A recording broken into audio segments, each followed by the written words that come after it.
Hello, Mr. Gray here, and filming our second episode of Cooking with the Grays. We have some watermelons and carrots, and we're going to be making instruments. So we have our special guest, Mrs. Mullis, here to go over some of the music stuff. So Ms. Mullis, can you tell us a little bit about sound, what sound is? Exactly. Well, sound is the energy that things produce whenever they vibrate up or down, as demonstrated right here. When we sing high notes, we're demonstrating a higher frequency. When we're singing lower notes or playing an instrument that's deeper and lower, like will be our watermelon today, then that produces lower frequencies. All right, let's take a look at the sound waves for a second. So when you talk about sound waves, you talk about frequency and you talk about amplitude.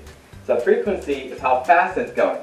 So if you notice, there's a lot more curves in the top one compared to the bottom one. And then it's also, you have higher little mounds or hills here for the waves. The waves have a bigger difference. So those have higher amplitude also, so it's louder. Amplitude means how loud it is. And the bottom one has smaller changes and less of them, so it has a lower frequency and amplitude. So when sound, remember we're talking about vibrations. So how much vibration it has is how much sound you hear, and then the frequency and amplitude is how we can determine what the sound waves would look like. Time to make our watermelon drum. Alright, so if you notice here, we have kind of a small watermelon. It's not too big, not too small, because we're actually going to do 3 different things with it. One thing is going to be putting it into a bowl of water and making a water drum. So a small watermelon might be the best for this. So our first step is to actually cut 1/3 of the watermelon off and just remove it. So we're going to take our knife here, and we're going to go ahead and cut off 1/3 of the watermelon. Notice I'm pinching on top, have my thumb underneath. If you do a rotation on the watermelon, it makes it easier. Rather than just cutting straight through, rotate the watermelon. We're placing our excess over here. Next, grab a firm, strong metal spoon. Not a plastic one. A plastic spoon will bend. Let's not bend the spoons. Make sure it's nice and firm. Hold it close to the front of the spoon. And we're going to dig out the majority of your watermelon. Now, if you love watermelon, then make sure you place this in a safe place for you to enjoy later. All right, well, we have scooped out with our spoons just enough where you can see the rind. You'll see Mr. Gray's, he's carved a little bit more. I still show a little bit more of the watermelon. Either way will be perfectly fine. So, flip it upside down, and you can hit it. Now you've got a nice drum. And you can also tilt it slightly up and slightly down to create a different pitch. Listen closely. So it's straight down. It's rich and dark. You hear the pitch raising and lowering. Alright, some other ways you can play with your watermelon and make some noise, different, or music, hopefully better music than noise, is adding some noise makers. So I'm using some noodles. You can also do some peanuts, and you can actually shake the bowl for some noise, or you can actually add a stick of like a carrot or something and make the noise by rolling around the carrots. So 2 different ways by putting something inside the watermelon to allow different types of music. So you're using the carrot like as your mallet then, really. Mm-hmm. All right, so we can also place our watermelon in water. Make sure the water is deep enough to allow your watermelon to float. So we're going to hit, again.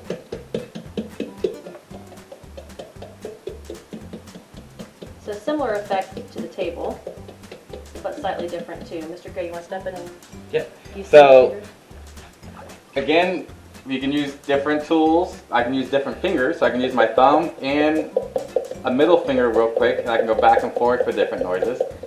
And remember, why we hear things, sound is all about vibration. So the vibration changes by being in the water, some and out of the water, and also if the whole thing is in the water, it's going to be muffled to us. But if you're actually in the water, you'd hear it much better. So changing where it's on the table, in the water, changing where you hit it. So hit it closer to the bottom, closer to the top is also going to change some of the sound.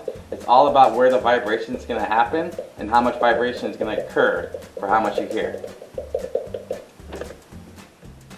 Now we're moving on to creating our recorder from a carrot. We're going to get out our knife and go up about a quarter of our carrot. Make sure that we pinch our knife and have our center finger underneath to support it. Make sure it is flat. We're taking off the curve of our carrot. And now Mr. Gray is going to get out a drill bit that is half the size, half of the radius of our carrot. So if you see the carrots from here to here, this drill bit would be too small. We want one that is half the size. So he's going to demonstrate the right size and how to drill through our carrot to create our recorder. And actually, you can do this without a drill bit. It is just a little bit trickier and it's a lot more work. So you can actually take a paddle bit and drill through it, but that takes a lot of time and a lot of precision. So you've got to be very, very careful of not going outside the carrot. You don't want to make extra holes. You only want to drill the inner part of your carrot. So you're going to go slow, don't go too fast, and you see it's going to start taking part of that carrot out. So you're not going to drill all the way through the carrot. You're going to go ahead and go to about where my thumb is. I can already feel it getting close to the end. So I'm going to try to lift the drill bit so it doesn't go all the way through the carrots. And we go back and forth to get all that carrot juice out and inside. And that will be about where we end our drilling. Mr. Gray, he just cleaned out the inside of the carrot before his next step. Alright, so now it's cleared out. You're going to take your knife about an inch down. So you can go probably your pointer finger, start there. And you're going to go about a third of the way through. So you're going to see the knife, I'm going to stop about a third of the way through. So you're going to make one cut. Again, make sure you have good handle on it. Don't lose control. You're going to see I have about a third of a cut. And then, once you have that third of the cut, you're going to do a 45-degree angle. Again, just smaller than your pointing finger. And you can go at a 45-degree angle. And this is going to allow the air to come out and make some noise with the air traveling through the cavity and also being released to the top. If it's not being released from the top, there would be no noise coming out. So once you have that done, now you're going to actually plug this hole. You can do it two ways. You can find the baby carrots and you can plug it in that way, or this one actually fits in pretty well. So if you notice, there is some overhanging inside. I'm going to actually mark that. Both ends. And I'm going to make two cuts there. So I'm going to make a cut here and here. So now this will be the same size as this hole here, but you're going to still want to have some air because you're actually going to be blowing this. This is going to be your mouthpiece.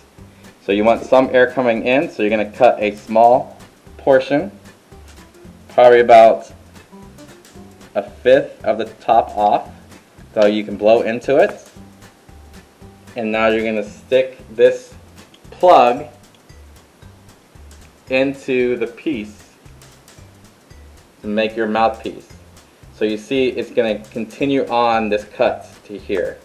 So your air will flow into here and it can come up top, and then some air will actually go to the bottom into the cavity as well. The next step for making your recorder carrot is we're going to make holes for our pitches.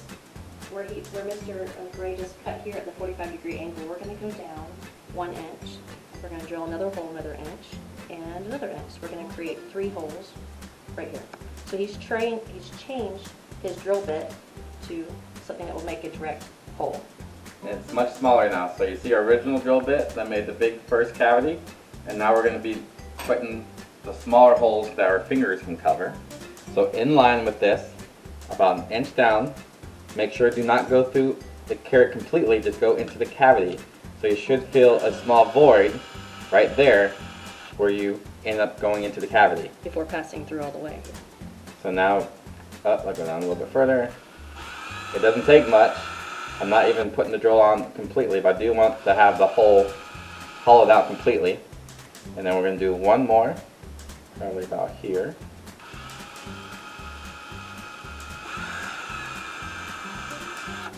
And now we can just take away that extra carrots, and you should have 3 holes that your fingers can cover. Is it time for me to play? I believe it is. All right, let's see what we have here. All right, let's make sure that our holes are on top, not underneath. Remember, this is a recorder, not a flute. So here we go. 1, 2, 3. So here's the carrot that we were trying to create to make a recorder a moment ago. Oh, Mr. Gray's is working. So as you can see, we've been busy and experiment with different sized carrots, different holes. So it didn't work great the first time, but as a scientist, you always learn from your mistakes and keep making modifications until you find something that works. So we had to make the hole a little bigger for the air to go through, and we had to angle the plug that we put into to make it work a little better. So here's the instruments we made today. Our recorder and our drums. And when we're done playing our instruments, Don't forget, you can have a snack also.